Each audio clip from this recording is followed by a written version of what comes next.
Hiya, sweeties. We're on to chapter 3 of Stig of the Dump now. It's called It Warms You Twice. There's a bit of a dark picture there. I'm not sure if you can see. It looks like the chalk pits and a little person at the bottom. Can't tell whether it's Stig or whether it's Barney, but we shall find out. This is quite a long chapter again, so I might have to split it. We'll see how far I get, okay? Right. Christmas was over at Grandmother's house. The old oak beams were still decorated with trails of ivy, and there were still branches of holly stuck in the tops of picture frames. Do you remember that Barney had to go home and he was coming back to Grandmother's for Christmas, and he didn't know whether Stig would be there or not? The last turkey bone had been picked, the last thimble found in the pudding. They had even got a good way round the Christmas cake. They had been to a circus. Barney lay in bed in the grey morning light. For once he was not in a hurry to jump out of bed. The air in the bedroom felt icy to the end of his nose. Let me see, he thought. Is there anything special to look forward to today? He couldn't think of anything. Has he forgotten? Has he forgotten about Stig? He was looking at the thick black beam in the wall that grew out of the floor right up to the ceiling. It had been part of a ship before it was part of the house, Grandfather said. It had deep holes cut out of it where other bits of timber had fitted into it. What was that hidden in one of the holes? What do you reckon? Can you guess? Barney sat up in bed suddenly. It was the flint. Sting's flint, left there since that last time he had come to stay, and he hadn't even thought about Stig all over Christmas. He got out of bed and looked out of the window. There was a white frost on the grass. A few hopeful birds hung about the bird table, fluffed up like woolly balls, waiting for some food to be put out for them.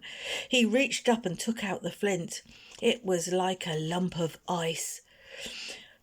I wonder what it's like living in a cave these days, thought Barney. Poor Stig. He must be cold. After breakfast, Barney slipped out of the house and went off to the pit. In the copse, the frozen leaves crunched like cornflakes under his feet. He climbed down into the pit on the far side where the cliff was lowest, and it hurt his fingers to hold on to the icy tree roots. The nettles were all dead in the bottom of the pit, and the old cans had lumps of solid ice in them. Stig must be freezing. There was no sign of life in the shelter, though he noticed the ashes of a small dead fire and a faint smell of wood smoke still hung around. But at the back of the cave was a kind of nest made of bracken and dead grass and newspaper. He thought he heard breathing sounds coming out of it. "Stig!" Barney called. Nothing happened. I wonder if he's like a dormouse, he thought, and goes to sleep all winter. He called again. "Stig! Where are you? Are you there?" There was a rustle in the nest and a mop of black hair poked up out of it. Underneath it was Stig's face, but it was screwed up in a very strange expression. Is he cross? Barney wondered anxiously. His eyes still screwed up and his mouth shut, Stig took a deep breath. Then he sneezed. It was a sneeze like a cannon going off, and it made the cave echo. "Oh, you did give me a fright," said Barney. "You've got a cold, Stig. No wonder when you live in this damp place you need a good fire." He looked around the shelter and the cave. There didn't seem to be any wood to burn. Stig's heavy flint axe was leaning against the wall, and Barney picked it up, but he saw that the edge was crumbled and blunt. "You'll have to sharpen this," said Barney. Stig crawled out of his nest, blinking stupidly. He moved as if his joints were rusty, and he did not take the axe as Barney held it out to him. "All right, I'll do it then," said Barney. "I expect it's quite easy." He sat down with the axe between his knees and picked up a heavy iron bolt and tried to remember how he had seen Stig chip the flint. But it was painful holding the cold flint and the cold iron, and his fingers were so clumsy that they would not do what he wanted them to. "Oh, never mind," said Barney. "Come on, we've got to get some wood." He stood up with the axe and went out of the shelter. Stig followed, half awake, half frozen, and half asleep, and very silent. They climbed up out of the pit and looked around the copse for wood to cut. Barney could see now that someone, probably Stig, had already been chopping and breaking down the dry branches. He chose a fairly thin thorn tree and set to work on it. The axe swung, the tree shook, the flint bounced off, the bark was the tough... I'm messing the words up again, aren't I?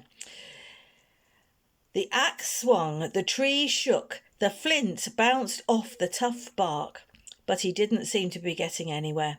Stig just squatted miserably on a bank with his arms wrapped around his knees. "Here, you have a go," puffed Barney. "It'll warm you up anyhow. My grandfather always says wood warms you twice, once when you cut it and once when you burn it." He handed the axe to Stig, but Stig only looked at it sadly and shook his head. Barney got worried. He really must do something about Stig. Suddenly, he had an idea. "Wait here, Stig," he said. "I won't be long." Barney ran off through the copse and up the field towards the house. He went to the shed at the back and he got grandfather's big steel axe and the long, sharp, cross-cut saw. And what else did he need? Yes, a coil of rope. He slung it over his shoulder and made off again down the field to the copse. "Here you are, Stig," he called as he came up to Stig, still huddled on the bank. The sight of the shining steel axe worked like medicine on Stig. He uncurled himself and picked up the axe by its long handle. He tried its sharp edge with his thumb. He weighed it in his hands and swung it like a golfer testing a new club. His black eyes lit up and he looked around for something to use his new weapon on. Standing among the saplings of the copse was a tall ash tree with a trunk at least 2 feet thick. Stig marched up to it, swinging the axe. "Oh no!" cried Barney. "You mustn't! Not that one, Stig!" But there was no stopping Stig. At the first blow, the blade bit deep into the tree. White chips flew as he swung again and again. Barney hopped around him excitedly. "Stig!" he called. "Do you think you ought to? Oh, Stig! Isn't it too big, Stig? Stig, it's big! I didn't know you were such a chopper! Oh, well done, Stig! Stig, let me have a go!" There was soon a great wedge cut into the side of the tree, but it was still only halfway through. Stig stopped for a rest, and they both looked at the tree. It swayed a little in the light breeze. "You know what, Stig?" said Barney. "It's going to fall and smash the fence if we're not careful. I better tie a rope to it." He slung the coil of rope around him and pulled himself up by the lower branches of the tree. He had climbed almost up the tree, round about halfway up, before, but he had never climbed one that was this big. He'd only climbed halfway up a tree like that before, but he'd never climbed one that was that big. He supposed he should have tried the rope on before they were starting. He should have tied the rope on before they were starting cutting. As he climbed higher, he could feel something different about the swaying of this tree. It did not have the springy, exciting sway of a sound tree. It was only swaying a few inches, but at the end of each sway you had the feeling that it was waiting, not quite sure whether it would sway back again or whether it would just go on and fall. It's because it had that big chopping cut in it, and Barney's up it, and it's swaying, and it might crack with Barney up there. He tied the rope to the trunk as high up as he dared, threw a rope outwards and watched it uncoil to the ground and scrambled down again himself. Phew, he got to the ground. "Now we ought to saw it on the other side," said Barney. "I've seen Grandfather do it." He picked up the big cross-cut saw. "Here, you take the other end," he told Stig. Stig looked at the saw doubtfully. He'd probably never used a saw before, not one like that anyway. It's one of those big long ones like Michael's got with a handle either end. So they both took an end of it. Stig looked at the saw doubtfully. He felt its sharp teeth and grunted approval, but he still did not understand what they were going to do with it because he'd never used it. "Look," said Barney.